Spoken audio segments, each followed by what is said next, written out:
The transhumanism movement is tied in with the New Age concepts that are actually ancient left-hand path ideals, suggesting that nonconformity is something to be embraced and used as a tool to free oneself from manipulative agendas of organized religion and social norms. Meanwhile, it seeks to push people into a different form of religion through the New Age practices, and technically they're Old Age. These practices include meditation and the channeling of extraterrestrial spirits.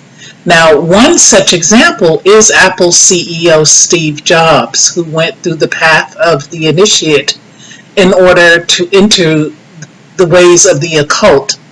First, the initiate must have their view of reality and authority destroyed and then rebuilt according to the new belief system.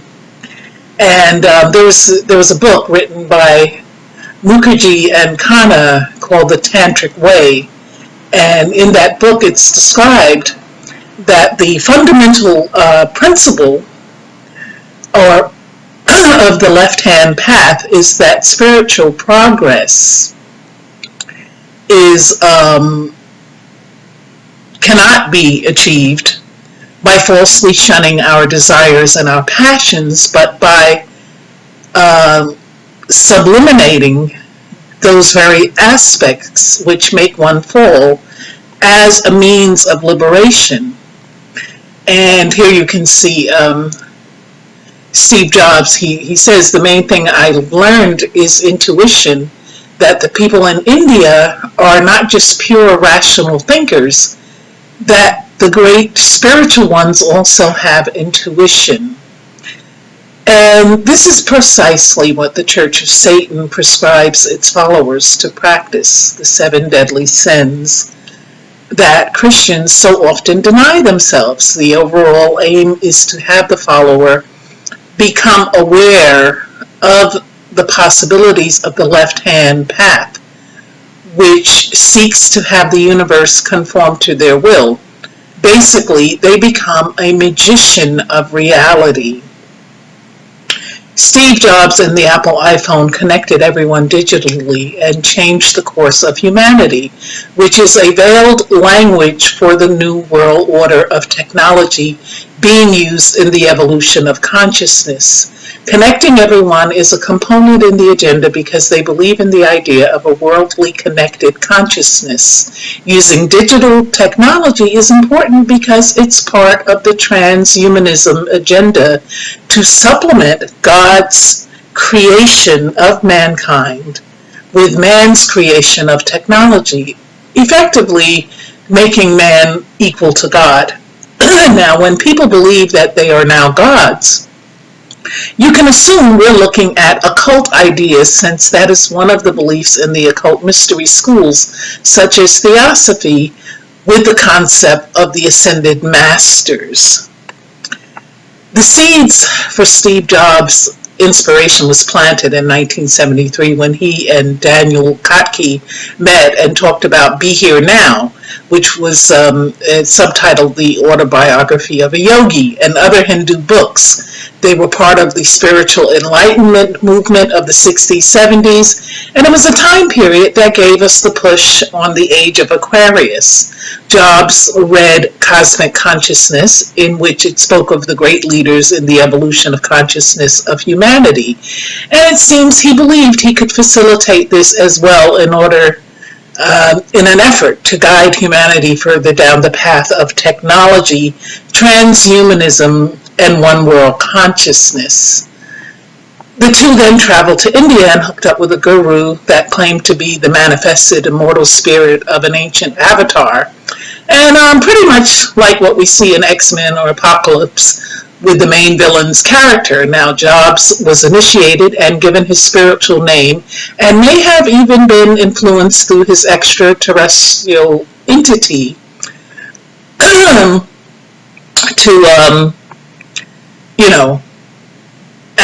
after having, channeled messages from the great avatar, Jobs created the Apple personal computers, that helped revolutionize technology to the masses.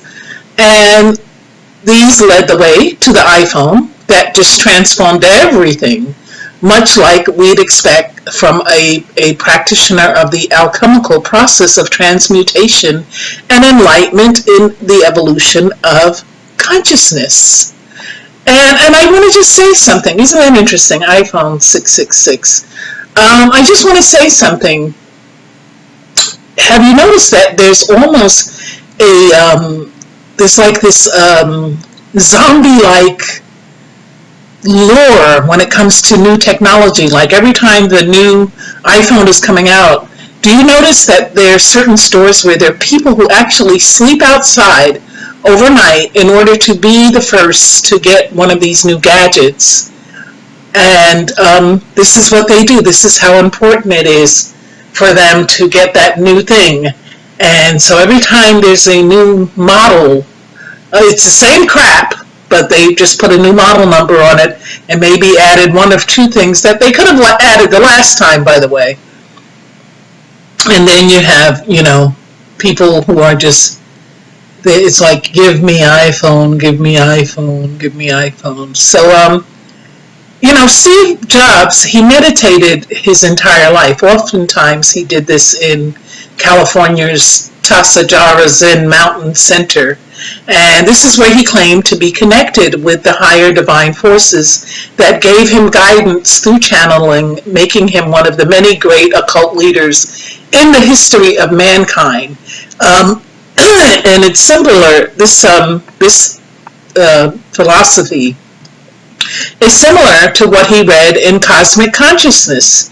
And this was also where Jobs was inspired to create the Zen-like instruments that everyone's used to at this point, with this simple interface of MacBooks and iPhones and, who knows what image of the serpent's temptation is built into the occult when this company offers up knowledge and enlightenment to Eve.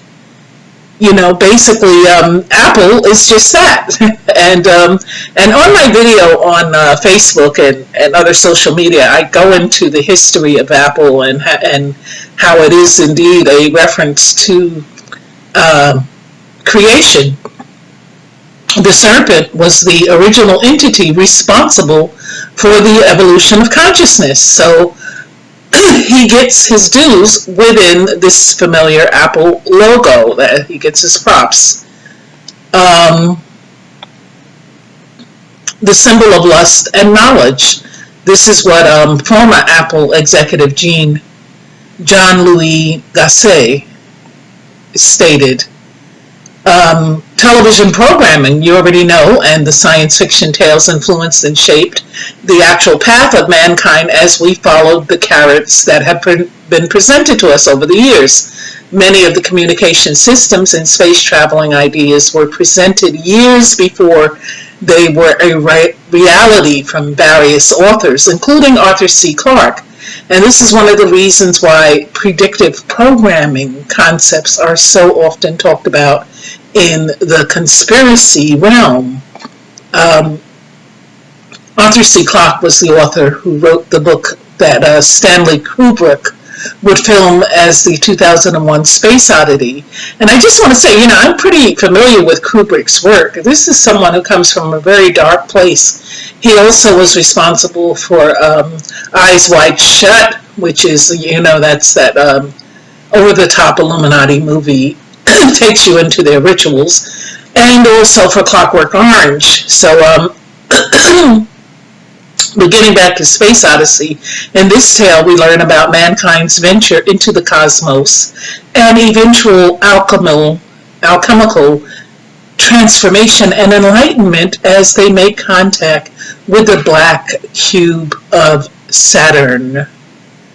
And these science fiction tales were possibly channeled from extraterrestrial sources, maybe even planted there from these alien entities in order to help push mankind out into space or in pursuit of contact. And this is evident from the goals of NASA, SETI, and etc. We've seen it happen in the past, so it's not unfathomable to think that it's happening again today. Contact and divine inspiration from otherworldly entities have been credited as the reason for the various evolutions and guiding lights, in which the tale of Prometheus being the oldest one, he gave mankind technology of fire, which he stole from the gods.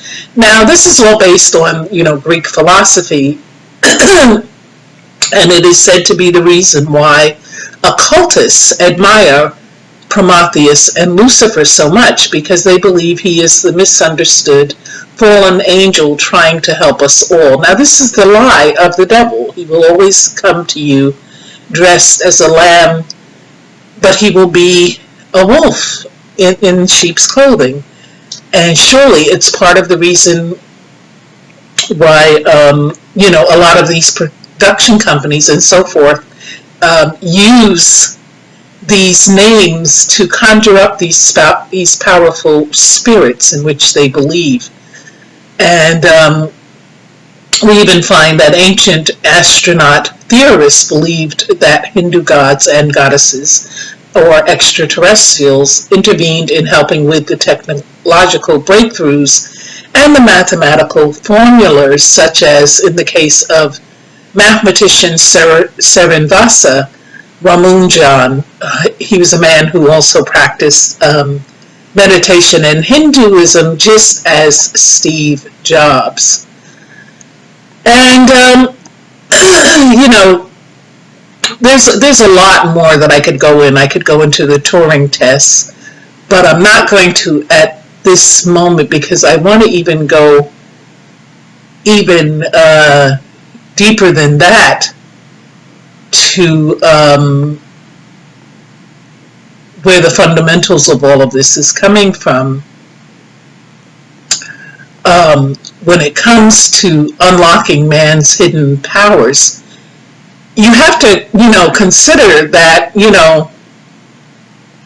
the aforementioned Arthur C. Clarke work that appears in the occult fashion with Stanley Kubrick's 2001 A Space Odyssey details the alchemical transformation of man through the gnosis of the black cube of Saturn. The film Interstellar rejuvenated this interest with the Illuminati and occult symbolism of the same ideas. Finding ET intelligence will set us free. And ironically, this intelligence was found to be near the black hole near Saturn, which is also where the human alien with special powers known as Superman came from in this film. Now, later on we're not going to go so much into this whole story and the films, but you do know that Hollywood has long given us hints about things going on and that the elite wanted us to know, but they wanted to give it to us with a spoonful of sugar, so they filter it through their productions, and soon they have us thinking, could that be true, when they've known all along. The idea of superpowers is evident within modern day entertainment, in particular in the superhero comic book genre. And this is why now you have all of these people out there looking quite superhuman and have gone to great time, money, and procedure to make themselves appear as something other than average. And in 2016's X-Men Apocalypse, we see not only the supernatural abilities of these Hindu gurus, as well as other religious figures, and but the ancient great avatar of Apocalypse, who seeks to destroy the world as we know it and rebuild it anew. And this was just like we saw from the Steve Jobs channeling of the great avatar, as well as what we see from the demonic entities shown in Childhood's End, and as well as the transhuman push from the Illuminati, who profess these occult beliefs. um, it's interesting that they would go on to